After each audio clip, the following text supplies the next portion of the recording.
Yo, what's going on, guys? What is going on? It is Sydney, and man, it was cold this morning. It was about half a degree Celsius, which is half a degree above freezing point. You may have noticed that the thumbnail of this video was the ice on my car. And today I want to talk to you about those moments when sometimes you have to put things that are really important to you on hold because something in the current moment is more pressing to you. And at the moment, that current thing that's... In 3 kilometers, take the Prospect Highway. So one of the things that's most pressing to me at the moment is getting my financial separation from my ex-wife sorted. It's been dragging on for quite some time now, obviously, and I did a video when the 90 days period started, but you know, on the day it was like the biggest progress that I had for a long time. But you know, that's when the real grind started, because then I had to start organizing the refinancing. There's been hiccups along the way. There has been issues with the way that the banks now calculate servicing. So they're basically saying, well, we're going to calculate your ability to repay the loans not based on interest only repayments, but on principal and interest, as if you're paying the house off with the repayments plus the interest payments. For those of you guys who are in America, I don't know how your mortgages work over there, but you can either pay interest only and not pay down the balance, or you can do what's called principal and interest. But for investors, basically for what they deem to be high-risk investors, which are basically people who don't have enormous amounts of cash flow left over after paying the interest, they're typically putting them on principal and interest. And obviously the job I'm doing right now is not terribly well paying. So basically all of the money I'm meant to be receiving from my ex-wife is going to be swallowed up in paying down the loans so that I can actually get the loans, so that I don't go from having 3 properties while I was married, all of which were basically paid for by me, to having 0 properties.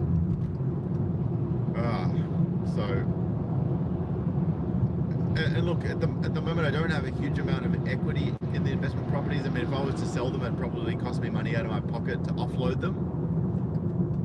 All of my money went into the house that I bought with my ex-wife, so we could get the max tax benefit. But of course, you know, we're now not together, so that's a spanner in the works.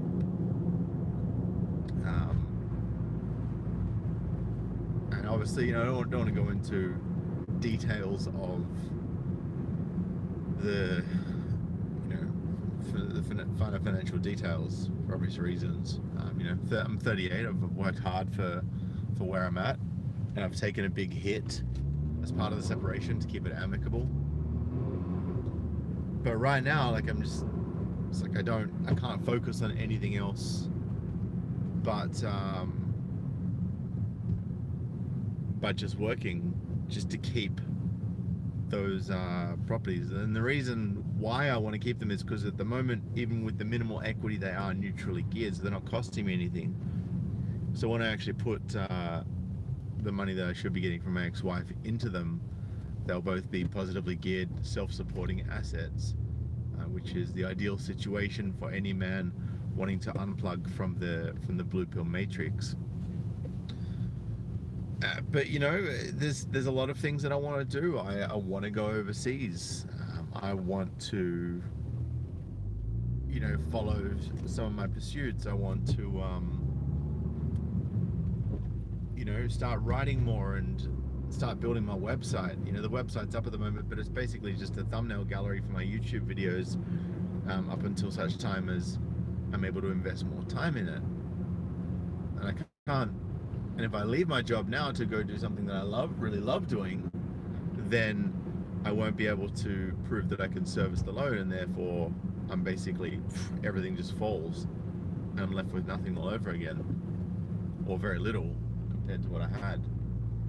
So, you know, going backwards obviously not a good thing to do.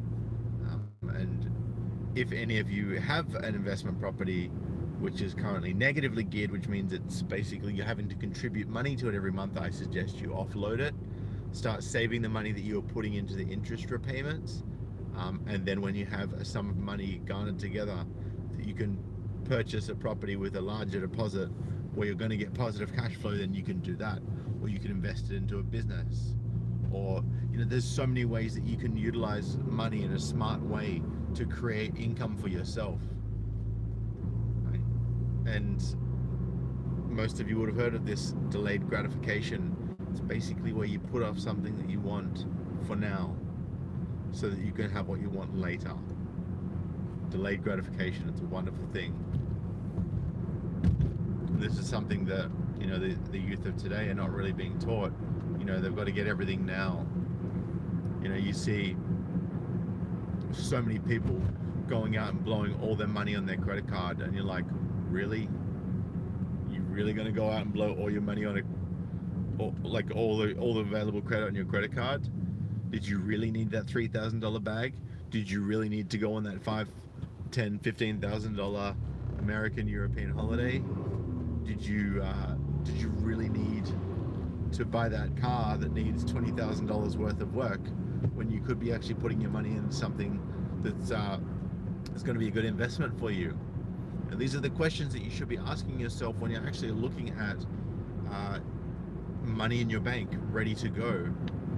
You know, where's that money going to go? Are you going to spend it all? Are you going to spend yourself into debt? Or are you actually going to utilize that money?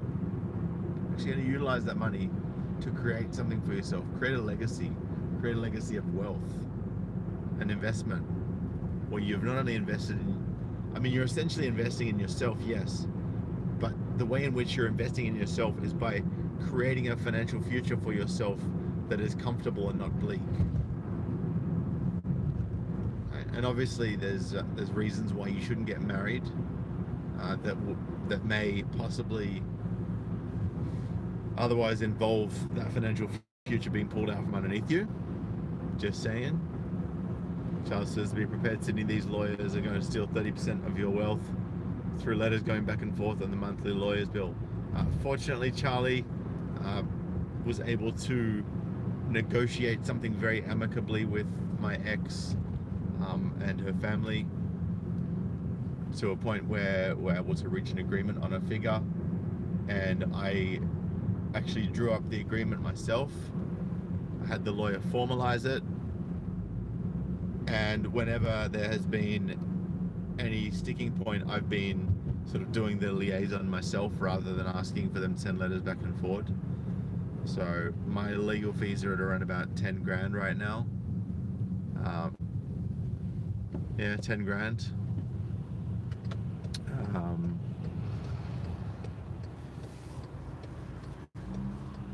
And yeah, it's worked out okay. Fortunately, in Australia, we don't have lifetime alimony.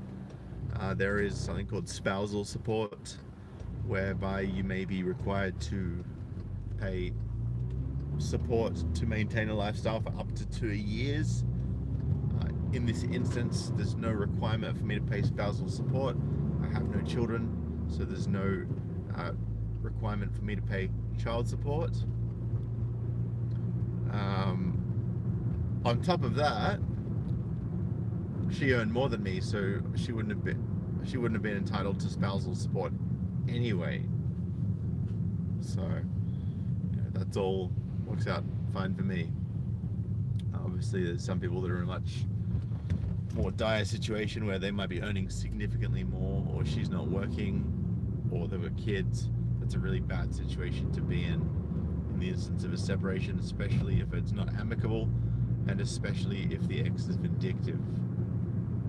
But, you know, to get back onto the topic of this video today, because this is very important, guys, sometimes there will be moments where you have to put your ambitions on hold so that you can focus on things that are critical at that moment in time. But make sure you don't get stuck on that. Make sure you don't dwell on it for a long, long time. Make sure you set yourself outcome timelines. Right? You want to set yourself outcome timelines so that you know exactly what it is that is, you know, exactly what that date is. It's going to be finite. Right? When is this going to finish? When am I going to be able to refocus? Right? And set that in your calendar. Set reminders. right? Have it written on your calendar on the wall. Do whatever it is that you have to do, but don't lose sight of the fact that you're going to pick those goals back up, because I know so many people that you know, they take on goals. They say, right, you know, I'm going to do this when this is finished, and then it finishes and they go, oh man, that's a relief. Okay, now I can relax. It's like, no, you can't relax. It's not time to relax. It's not time to relax at all. It's time to make more happen. And I just feel like people really need to be more aware of, you know, exactly what they have ahead of them, and make sure that they focus on those things, because it's focusing on those things and continuing to find the reasons that you're going to drive ahead with those things, and continuing to remind yourself why it is that you started what you started, and why it is that it's important to not stop being finished. All critical things. Anyway, guys, this is just a really short one today. I know I haven't done anything over the weekend. I did let you guys know that I probably would be doing something on Monday morning. Just been doing a lot of self-reflection over the weekend, taking a lot of red pills, and just, you know, reassessing the direction of things, and making sure that I set myself up for success, so that I don't end up, you know, creating a scenario or a potential outcome where I'm harming my future prosperity.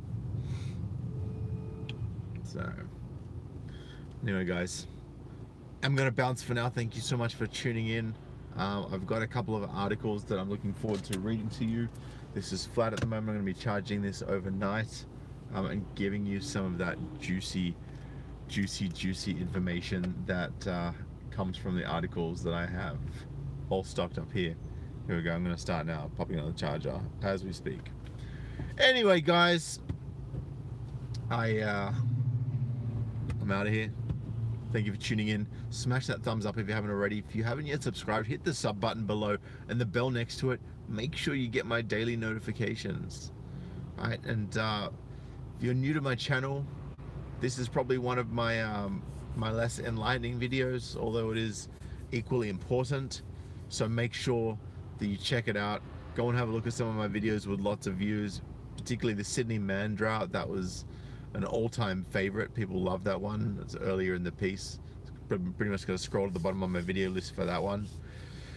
All right, guys, I'm out of here. I'm going to talk to you soon, and peace.